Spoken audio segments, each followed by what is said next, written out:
Hello everyone, आप सब कैसे हैं। मैं उम्मीद करता हूं कि बहुत अच्छे होंगे और अपनी पढ़ाई को बहुत अच्छे से कर रहे होंगे। मैं आकाश कुमार बढ़ाना आईसीटी वर्चुअल क्लासरूम में आपका बहुत बहुत स्वागत करता हूं मेरे प्यारे बच्चों। जैसा आपको पता है मेरे प्यारे बच्चों, बेसिकली हमारी आपका जो है 9th क्लास है और 9th क्लास में हम लोग देख रहे हैं भारत एवं समकालीन विश्व फर्स्ट, और उसी में हम लोग लेसन नंबर 3 देख रहे थे। और इसी में हमने देखा था आपका वाइमर गणराज्य को हम लोगों ने पढ़ा थे। तो वाइमर गणराज्य किसने बना, कैसे बना, जर्मनी की फर्स्ट वर्ल्ड वॉर के बाद क्या स्थिति हो गई थी, कैसी कैसी कंडीशन उसको झेलनी पड़ी, कौन सी युद्ध संधियां, बहुत सारे नियम कानून उस पर थोप दिए गए, पराजय की क्या शर्त को उसने झेला। ये सारी चीजें हम लोग इसके अंतर्गत देखने का जानने का प्रयास करते हैं।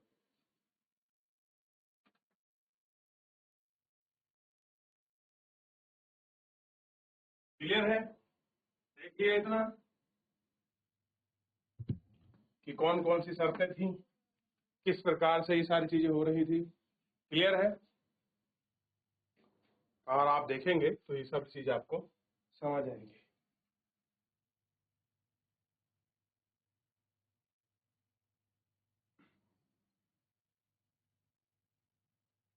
आगे बढ़ जाए। युद्ध का असर हम लोग देख रहे हैं कि आखिर में जो युद्ध है उसका असर क्या हुआ। ये हमने देख लिया था कि जर्मनी पर बहुत सारे जो हर्जाने हैं वो आपके थोप दिए गए, कितने सारे नियम कानूनों को उन पर लाद दिया गया। फर्स्ट वर्ल्ड वॉर के बाद की स्थिति क्या थी, किस तरह की स्थिति को हम लोगों ने देखा और आपका महसूस किया। ठीक,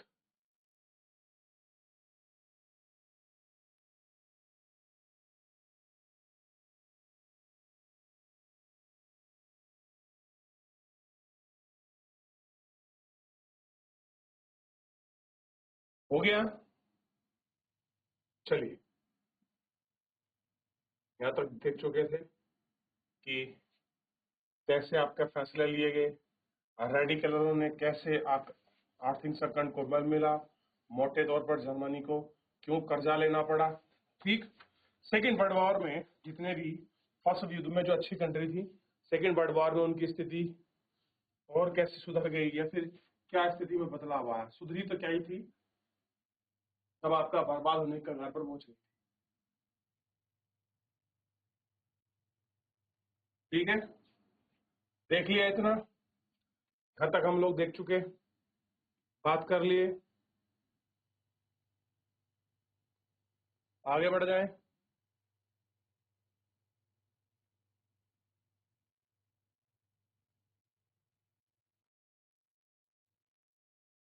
चलिए, अब महामंदी का साथ हम लोग देखें। ये एक ऐसा समय था जब मंदी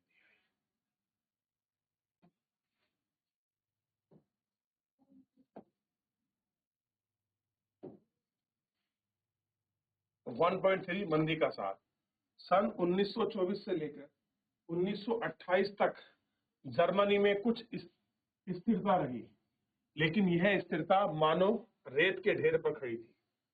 जर्मन निवेश और औद्योगिक गतिविधि में मुख्यतः सुधार अमेरिका के लिए गया। अल्पकालिक कर्जों पर आश्रित था। किस पर था? अल्पकालिक, यानी कि जो आपके शॉर्ट टर्म के लिए जो आपके लोन दिए जाते हैं उस पर वो आश्रित था।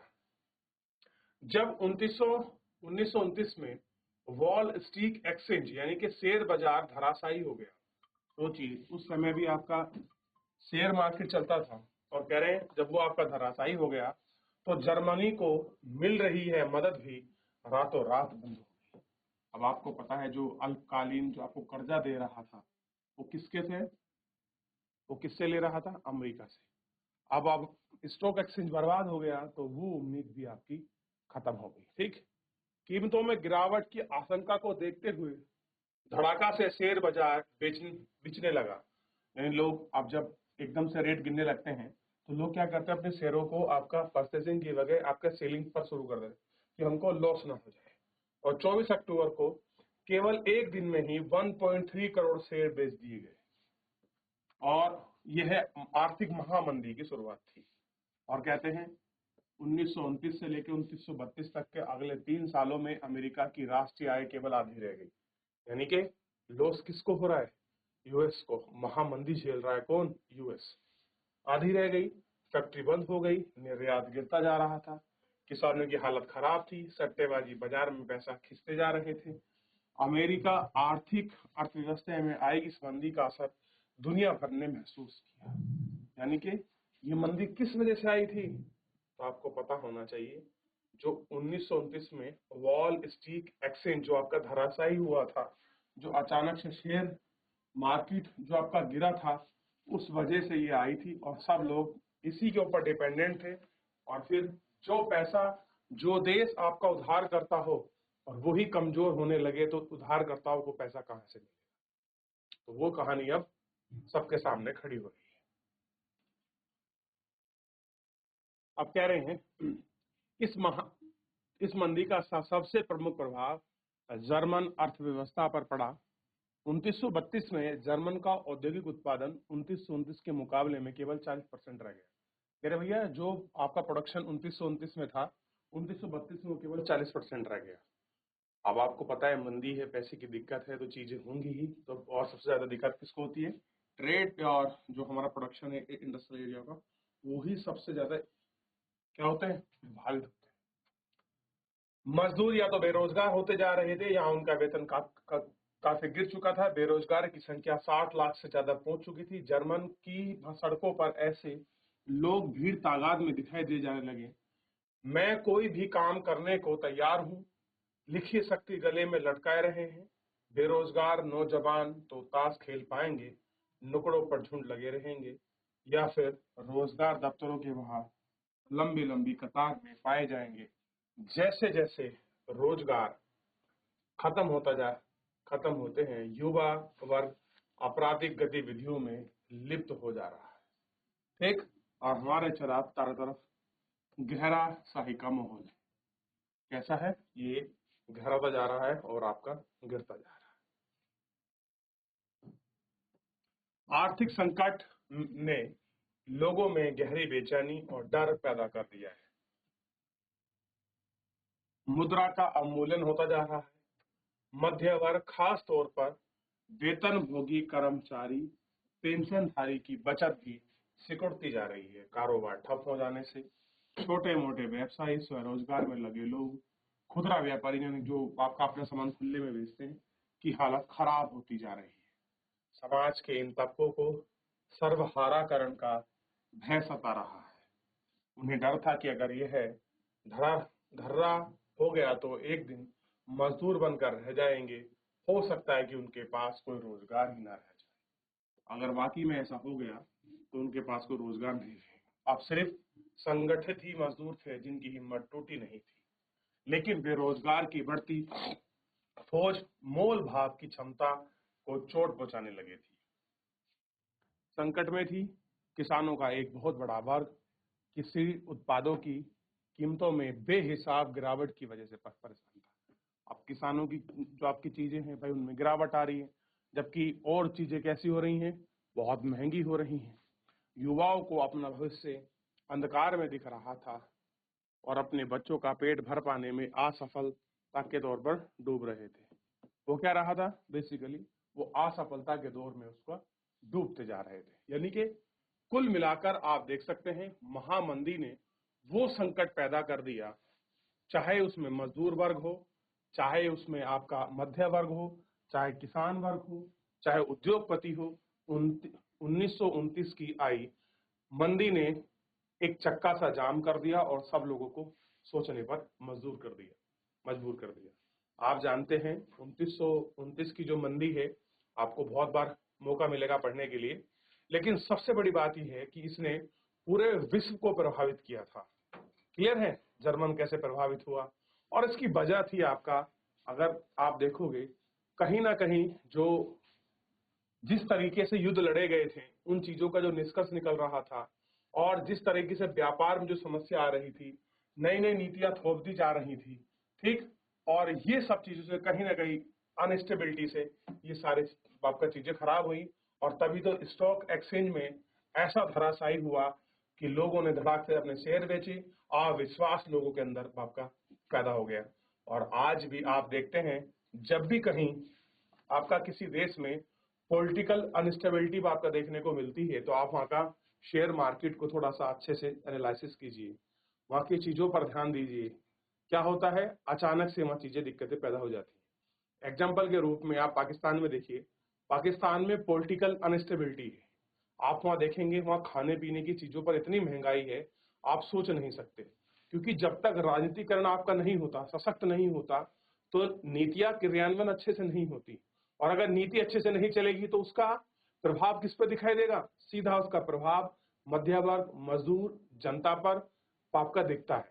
और जब एक बार उद्योग और आपका मध्यम वर्ग उसकी चपेट में आता है तो महंगाई आसमान छूने लगती है। क्लियर हो गया? मुद्रा स्फीति की स्थिति बढ़ जाती है।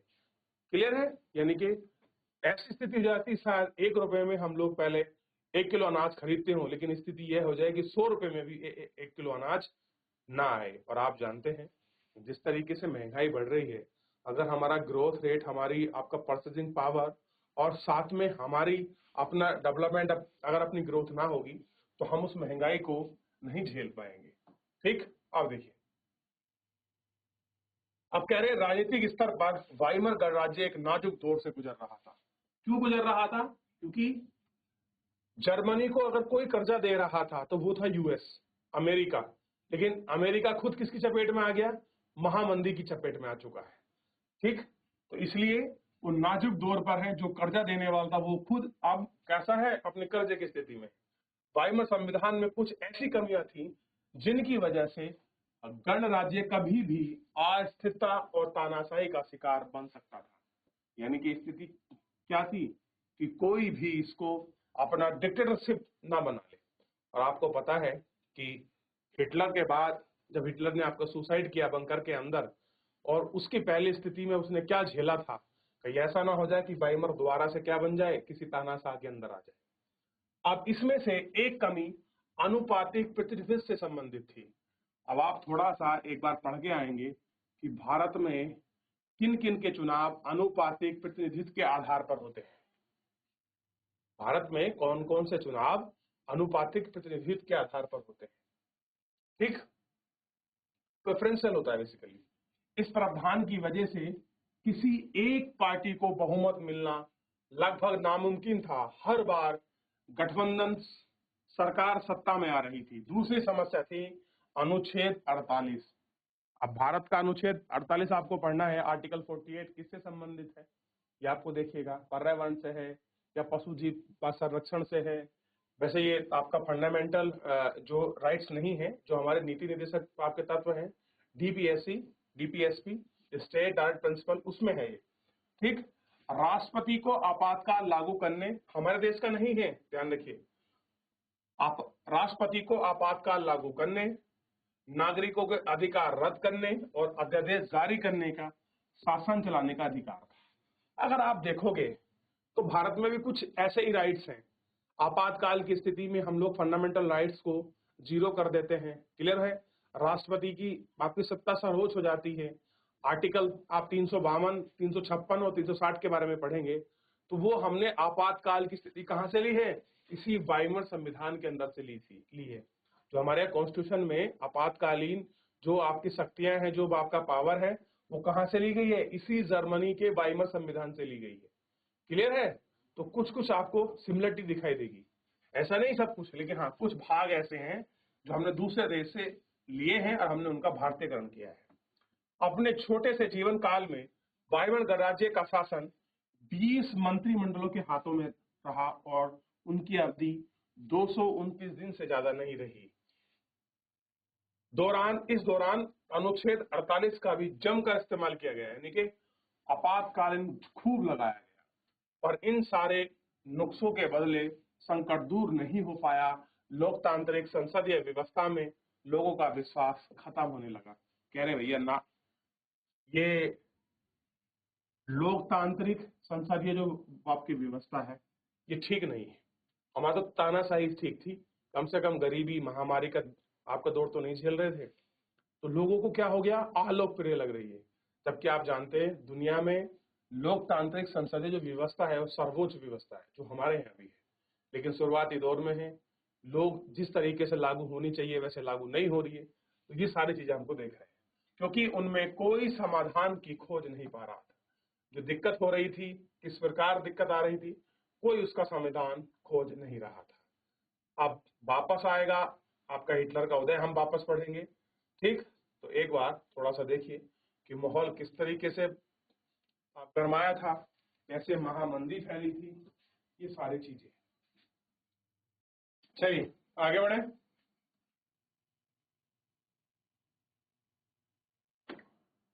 कैसे स्थिति आई, अन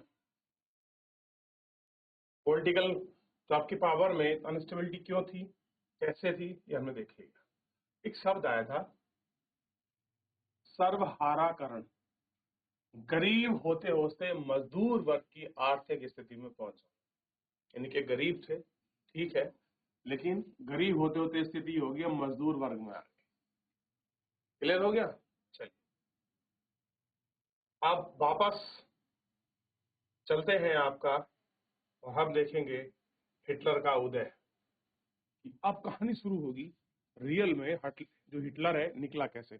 हमने देखी, ये तो हमने छोटा सा पढ़ लिया था कि भैया जब जर्मन में आपका सेकेंड वर्ल्ड वॉर हुआ, उसने किस तरह से जो आपको खुद नाजी था, और कैसे उसने 60 लाख लोगों को जो कौन थे बच्चों,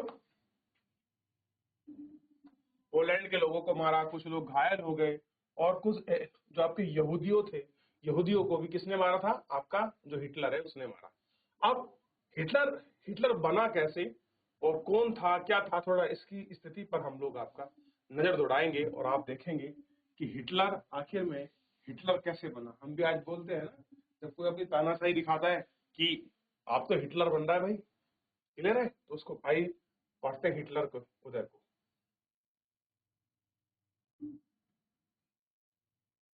अर्थव्यवस्था, राजनीति और समाज में गहराते जा रहे संकट ने हिटलर के सत्ता का पहुंचने का रास्ता साफ कर दिया।